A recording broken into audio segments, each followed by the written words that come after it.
नमस्कार साथियों। आज हम कहानी सुनेंगे बदले नज़ारे। जी, मतलब इसमें एक प्रकृति और समाज दोनों के मिश्रित जो बदलते नज़ारे हैं उनको पेश किया गया है। तो पेश है कहानी बदले नज़ारे। ट्रेन अपने गंतव्य से लगभग 10 घंटे देरी से रवाना हुई। कारण तो पता नहीं, मगर बेचैनी इतनी कि लोग चैन से सांस भी नहीं ले पा रहे थे। बार बार उठकर कोई लाइट के स्विच को हिलाता तो कोई यूं ही अटेंडेंट को आवाज़ लगाता, और कुछ अपने एंड्रॉयड फ़ोन में व्यस्त, और कुछ युवा वर्ग अपना लैपटॉप खोल के बैठे हुए थे और ऐसे डूबे थे कि जाने क्या चिराग का जन्म उनके हाथ में आया हुआ हो। और कुछ गुटखा तंबाकू के तलबगार जो बस यूं ही इधर से उधर चक्कर काट लेते, अपना गुटखा थूक आते, फिर नया गुटखा फिर मुंह में धर लेते, थोड़ी देर बाद फिर बाहर जाते, फिर थूक आते, फिर नया धर लेते। मतलब और कुछ ऐसे थे बस अपने आप पे, बस मतलब कुछ खोए खोए से, ना किसी से कोई लेना ना देना। कोई किसी के पास बैठा था तो अजनबी सा, कोई परिवार के बगल में बैठा था तो भी अजनबी सा। मतलब किसी से कोई प्रश्न, किसी से कोई उत्तर, किसी का कुछ भी नहीं चल रहा था, शांति से बैठे थे। धीरे से फिर गाड़ी ने अपनी रफ्तार पकड़ ली। खिड़की से बाहर देखा तो कटीली झाड़ियाँ, खेजड़ी बहुत दूर दूर तक ऐसे छितरी हुई से दिखाई दे रही थी, जिनमें कहीं कोई साम्य या खूबसूरती नहीं थी। बिल्कुल ऐसे सूनी सूनी मिट्टी, सूने सूने खेत, कहीं छोटी मोटे ऐसे रेतीले धोरे, तो कहीं सूखी सूखी सी पहाड़ियाँ, निर्जन रास्ते, और कहीं भी ऐसा कुछ भी नहीं कि खिड़की से बाहर देखें तो उसे अपन निहार सकें। मैंने सुना तो था कि राजस्थान बड़ा रंगीला होता है, पर यहाँ देखने में ऐसा तो कुछ नहीं लग रहा। हो सकता है मई की जो भीषण गर्मी है वो उसे रंगहीन कर गई। इस सोचकर मैंने भी ट्रेन की जो खिड़कियां हैं उन पर पर्दे डाले और फिर बस लेट गई। क्या करें, बाहर कुछ अच्छा ही नहीं लग रहा था। और ट्रेन अब जाके स्टार्ट हुई थी, चल रही ना, शुरू की थी। कुछ ही देर बाद वो जो पेंट्री कार वाले होते हैं ना, उनका गीत संगीत शुरू हो गया। खाना खाना खाना, वेज खाना वेज खाना, नॉन वेज खाना non veg, veg veg veg non veg. क्या भाई, क्या स्वर लहरियाँ हैं। 17 पर वेज, 18 पर नॉन वेज, 19 पर वेज, 20 पर वेज, 21 पर नॉन वेज। वो लड़का फुर्ती से नोट करता और ऑर्डर लेता और आगे बढ़ जाता। फिर तेजी से पलटा और फिर मेरे तरफ मुखातिब होकर पूछा, मैम वेज? मैंने इनकार में सिर हिला दिया। नहीं, मेरे पास घर का खाना है। सामने वाली बर्थ पर एक बच्चा बैठा हुआ था, झूमता हुआ उठा। अरे वाह बुआ, घर का खाना है। उसके परिजनों ने उसका मुंह दबाते हुए उसे चुप करवा दिया। चुप रहे, जब देखो तब यहीं बेमतलब कुछ भी बकबक करता रहता है। वो छोटा सा प्यारा सा बच्चा, गोल मटोल सा, बहुत नटखट था। घर वालों ने उसे चुप तो करा दिया, मगर उसकी जो गोल गोल छोटी छोटी सी आंखें थी ना, वो मेरे ऊपर जमी रही। मैंने भी मुस्कुराकर उसके देखा देखी हाथ फैलाते हुए कहा, आओ आ जाओ मेरे पास, बैठो। मगर वो सकुचाते हुए मेरे प्रश्न का जवाब देने की बजाय अपने माता पिता को देखने लगा। खैर, मैंने भी अपनी भूमिका पलटी जब कोई जवाब नहीं मिला तो, और अपनी जो पत्रिका हाथ में थी उसी के बस पन्ने पलटने लगी। बीच बीच में मेरी निगाहें जब भी पत्रिका से हटती तो उस बालक की गोल मटोल आंखें में अपनी ही तस्वीर नजर आती। कुछ पलों में खाना भी आ गया। सब ने अपना अपना खाना हाथ में थाम लिया। मैंने भी सोचा, चलो ठीक है, जब सब लोग खा ही रहे हैं तो मैं भी अपना टिफ़िन खोल लेती हूँ।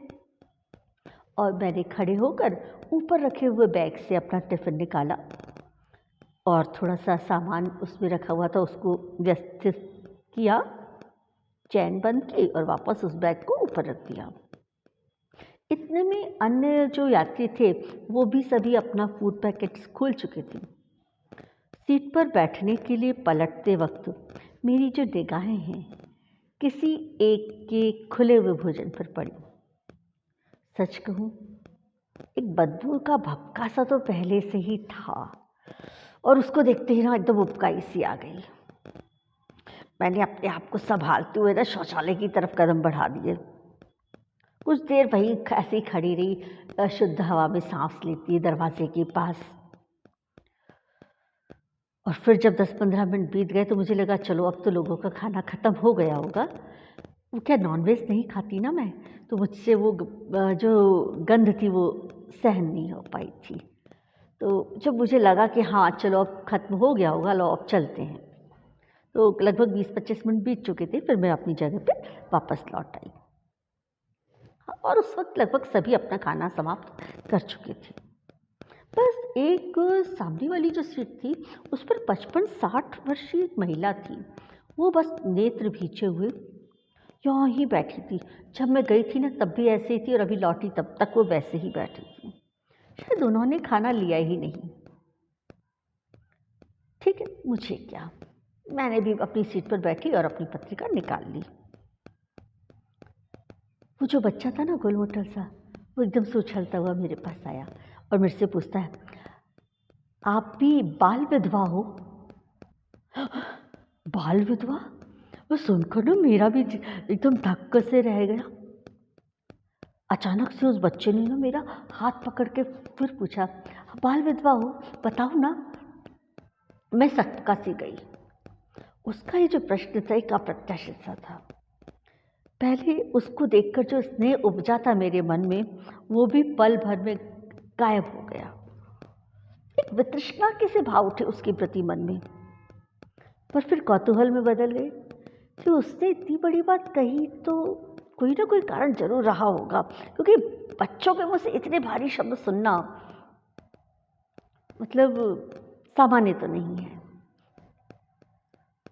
उसकी माँ ने तुरंत उसके एक तमाचा रख दिया गाल पर। क्या बकबक करता है? मैंने झट से उसको गोद में उठाया, सहलाया और चुप कराया। कोई बात नहीं, बाल गोपाल है, निकल गया होगा उसके मुंह से। बच्चा भी एक पल में चुप हो गया। पर जब मैंने उसको गोद में उठाया, थोड़ा सा स्नेह उसको मिला, तो फिर सहजता से फिर धीरे से मेरे कान में पूछा, आपने खाना क्यों नहीं खाया? आपने खाना क्यों नहीं खाया? क्यों, आपको भूख नहीं लगती? बुआ भी नहीं खाती खाना, उनको भी भूख नहीं लगती। मुझे तो क्या, सभी सहयात्रियों को उसकी ये जो आवाज़ है और जो जल्दबाजी थी ना, उसको देखकर हंसी सी आ गई। सिर्फ एक वो महिला थी जिसने अपनी हंसी को भी अपने भीतर ही कैद रखा था। उसके चेहरे पे बिल्कुल हंसी नहीं, बिल्कुल शांत चुपचाप जैसे वो बैठी थी उसी पोजीशन में बैठी रही। मैंने बच्चे को बताया, मेरे पास खाना है, मैं घर से लाई हूँ और अभी तक मैंने नहीं खाया, ठीक है, पर मैं अब खा लूँगी। तो फिर वो उठा, तुम्हें खाना है खाना? नहीं नहीं, मैंने तो मम्मी के साथ खा लिया था, बुआ को खाना खाना है। और तुरंत वो आया बुआ के पास, मेरी गोद से उतर के वहाँ पहुँच गया। बुआ खाना खा लो, आप भी, घर का खाना है। उसने ना कहते हुए अपने आप को और थोड़ा सा समेट लिया। उसकी जो बुआ है ना, उन्होंने, उनके घुटने तो पहले से ही सीने से चिपके हुए थे, गर्दन और नीचे झुका ली उन्होंने और साड़ी के किनारों से अपने पैर का जो अंगूठा दिख गया था उसको छुपाने का प्रयत्न किया। उसकी मम्मी बोली, ये बुआ से काफ़ी अटैच्ड है, हरदम इसे ना बुआ की फिक्र लगी रहती है। हम लोगों को घर से निकले हुए करीब 12 दिन तो हो चुके हैं। घर से काफ़ी सारा खाने का सामान लाए थे पर अब वो ख़त्म हो गया है और बुआ बाहर का कुछ भी नहीं खाती, इसलिए ना ये बच्चा चिंतित हो रहा है उनके लिए।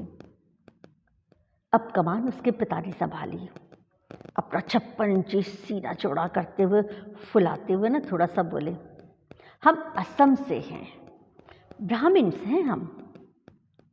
मैंने उनकी इस बात पर कोई तवज्जो नहीं दी, तो फिर बोले, हम गोस्वामी ब्राह्मण हैं, हमारे असम में हम सबसे श्रेष्ठ माने जाते हैं, और ये हमारी बुआ हैं जो बाल विधवा हैं। बचपन में ही 3 बरस की थी तभी बुआ का विवाह हो गया था, और थोड़े टाइम बाद ही वो लड़का जिससे बुआ का विवाह हुआ था टाइफाइड बिगड़ जाने की वजह से चल बसा। बुआ ने तो ससुराल की शक्ल भी नहीं देखी और वो विधवा हो गई, बाल विधवा।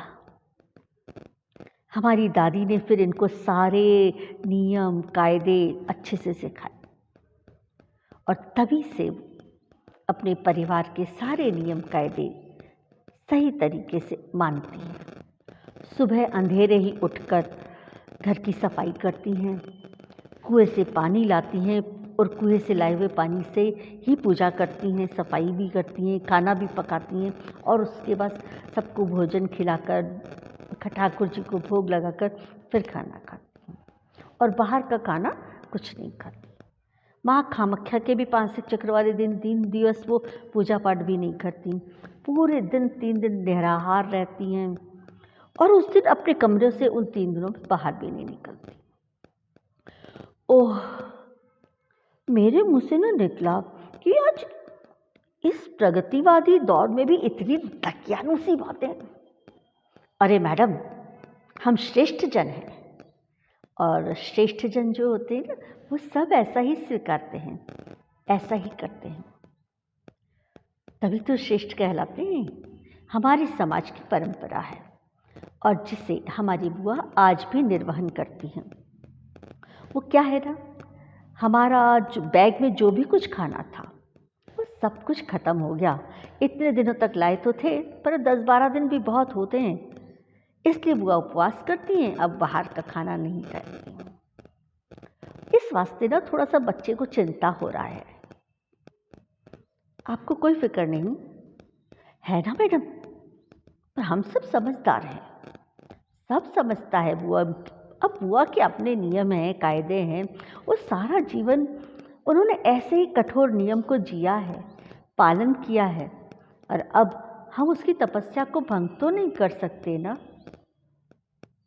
आत्मग्लानि उनके माथे पे थी, पर फिर भी ना पतली गली से बच निकलने की उन्होंने पूरी कोशिश की। 21वीं सदी की इस ग्लोबल दुनिया में अभी भी किसी कोने में यह सोच मौजूद है, सोचकर ही ना सिहरन सी होती है।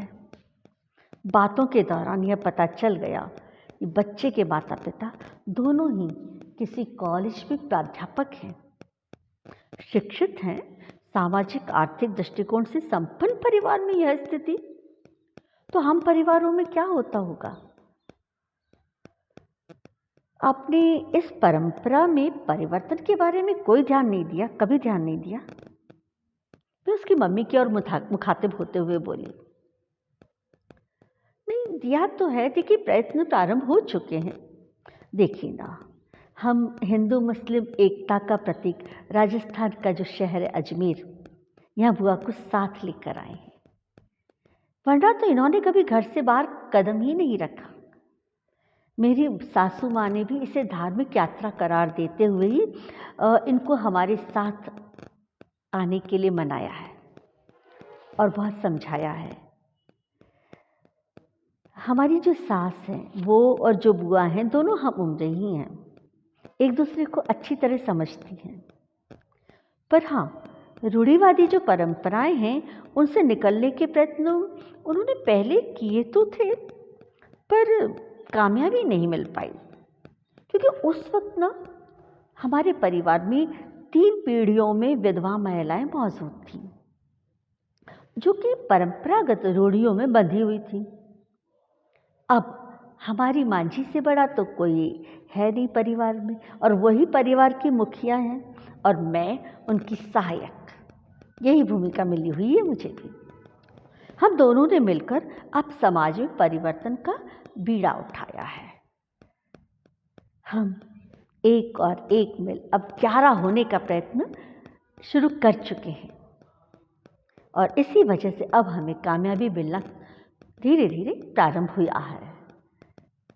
बुआ भी हमारा सहयोग तो करती हैं, पर दादी के प्रति जो बालपन से उनके मन में श्रद्धा थी या श्रद्धा है, उस श्रद्धा के बलीभूत जो उनके भीतर संस्कार हैं दादी के, उनको भीतर तक समाये हुए बैठी हैं। उनसे छेड़खानी करो तो उन्हें दुख होता है।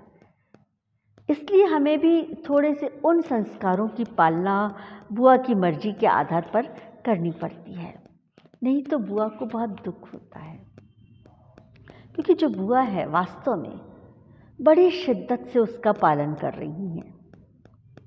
बालपन से ही मात्र 5 वर्ष की उम्र में वैधव्य क्या होता है वो नहीं जानती थी, पर उसके बावजूद भी वैधव्य की पारंपरिक जीवन शैली को वो अपनाए हुए हैं। उस वक्त जब वो विधवा हुई थी तो हमारा संयुक्त परिवार हुआ करता था और घर में 28 वर्ष, 40 वर्ष, 50 वर्ष और 65 वर्ष की अन्य महिलाएं भी थी जो विधवा थी और वो लगातार इन्हें दिशा निर्देश दिया करती थी। और फिर धीरे धीरे इन 5 विधवा महिलाओं का एक घनिष्ठ समूह सा हो गया था। उनमें पीढ़ियों का अंतराल भी था, तो वो जो परंपराएं हैं जुड़ती चली गई एक कड़ी की भांति और चलती रही एक दूसरे के सहारे कि हाँ मैं भी पालन कर रही हूँ तो तुम्हें भी करना चाहिए, ठीक है तुम भी कर रही हो तो मैं भी कर लेती हूँ। और वो इस तरह से परंपराएं हमारे यहाँ बनी रही। समाज की जो निगाहें हैं उनका सभी ध्यान रखती थी।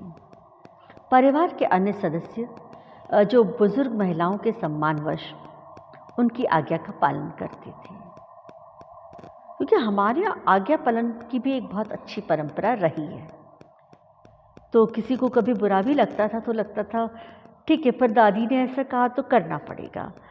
तो बस वो इस चक्कर में ये जो गलत परंपरा है वो भी हमारे यहाँ थोड़ी आगे तक सरक के आ गई। खैर हमने और इसके बच्चे के जो पिता हैं इन्होंने भी बुआ को इस काल कोठरी से निकालने का काफ़ी प्रयत्न किया, पर जब भी किया तो बड़ों की डांट ही खाई। अब ऐसा नहीं है। हमारी जो सासू माँ है वो भी एक सुशिक्षिता और प्रगतिवादी नारी है, पर हाँ बुआ की भावनाओं का ख्याल रखते हुए संभव परिवर्तन करने का प्रयास अवश्य करती हैं। शाकाहारी तो स्वयं वो भी खुद हैं। हमारे घर में कुछ जो भी सामूहिक बनता है वो शाकाहारी ही बनता है। कुछ हैं परिवार में पुरुष जो मांसाहार लेते हैं तो उनके लिए घर के बाहर एक जगह है, ईंटों का सा चूल्हा बना हुआ है, वहाँ बनता है, बाकी वो रसोई में नहीं आता। ये भी हमारे घर की एक परंपरा है। हमारी जो बुआ हैं इनका भी एक अलग स्थान है, इनका भी सभी ध्यान रखते हैं। और वो जो भावनाएं उन्होंने अपने दिल के गहराइयों के भीतर छुपा के बैठी हुई हैं, जिसको दिल से स्वीकारे हुए हैं, उनको छुड़ाते हैं तो उनकी भावनाएं आहत होती हैं। इसलिए हम लोग उस चीज़ का ध्यान रखते हैं, क्योंकि वो सदैव सिर्फ ईश भक्ति में लगी रहती हैं और उनका ऐसा मानना है कि हाँ मैं यदि इस सदाचार का पालन करूँगी तो ईश भक्ति के साथ ठीक प्रकार से मैं जुड़ी रह सकूँगी।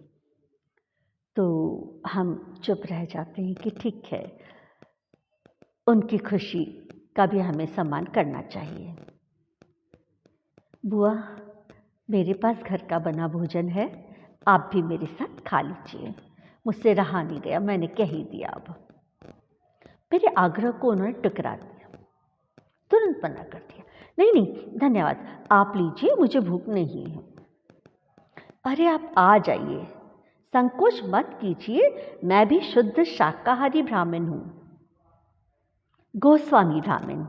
चलेगा चलेगा, वो बच्चा जोर से उछलता हुआ बोला और उसने बुआ को भी उठाने का प्रयत्न किया। अरे बुआ गोस्वामी ब्राह्मण है, मम्मी उठाओ ना इनको।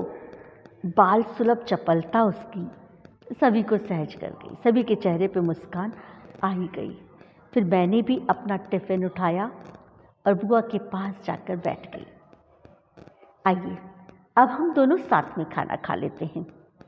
थोड़े संकोच के बाद जब उन्होंने सभी की तरफ देखा तो सभी ने उनसे आग्रह किया कि बुआ खा लो, घर का ही तो खाना है, ब्राह्मण परिवार का खाना है, खा लो खा लो, शाकाहारी परिवार है, कुछ चिंता मत करो आप। फिर मैंने दोबारा उनसे आग्रह करा, ले लीजिए प्लीज़। तब कहीं जाकर उन्होंने हाथ बढ़ाया। बच्चा खुश होकर ताली बजाने लगा। मतलब बुआ ने जैसे खाने की तरफ हाथ बढ़ाया, बुआ ताली बजा के कुछ कुछ कुछ कुछ कुछ चलने लगा। इतना मुझे सुकून मिला, सब लोगों को सुकून मिला। ऐसे लगा कि आपने पता नहीं क्या कर दिया, कितनी खुशी।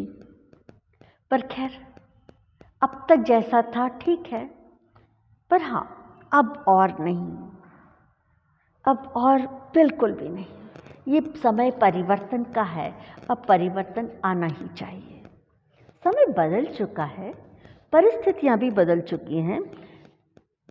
ये मैं सोच ही रही थी और मुझे लगा कि वो जो परिवार है धीरे धीरे ही सही बदलने की तरफ कदम तो उठा चुका है। खाना मेरा समाप्त हुआ। भोजन समाप्त के बाद मैंने खिड़की पर लगे पर्दे हटाए और बाहर देखने का प्रयास किया, तो वहाँ भी ना सारे नज़ारे बदल चुके थे। अब जो वो छितराई हुई खेजड़ियाँ नहीं थी पहले, अब तो वहाँ पे आम के लदे हुए पेड़ दिखाई दे रहे थे। हर वृक्ष पर कम से कम 200-250 आम, और क्या आम, वृक्षों की कतारें, सब पे आम लटक रहे हैं। एकदम हरितिमा ही हरितिमा, ऐसा खुशनुमा एहसास न,